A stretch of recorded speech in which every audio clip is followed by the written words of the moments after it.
Hello বন্ধুরা, কীভাবে সহজে কচ্ছপ কাটা যায়। প্রথমে কচ্ছপটি চারপাশ থেকে ছুরি দিয়ে কাটতে হবে। কাটার পরে মাংসের থেকে আলাদা করতে হবে। আলাদা করার পরে গরম পানিতে দিয়ে কচ্ছপটি ভালোভাবে পরিষ্কার করতে হবে। তারপরে টুকরো টুকরো করে কচ্ছপটি কাটতে হবে। এভাবে সহজে কচ্ছপটি কাটা যাবে।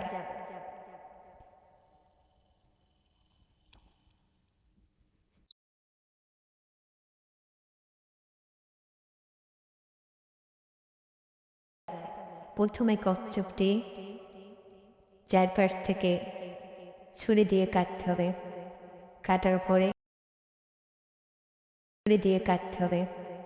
কাটার পরে মাংসের থেকে আলাদা করতে হবে। আলাদা করার পরে গরম পানিতে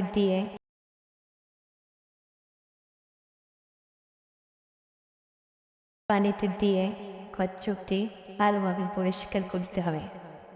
তারপরে টুকরো টুকরো করে কচ্ছপটি কাটতে হবে।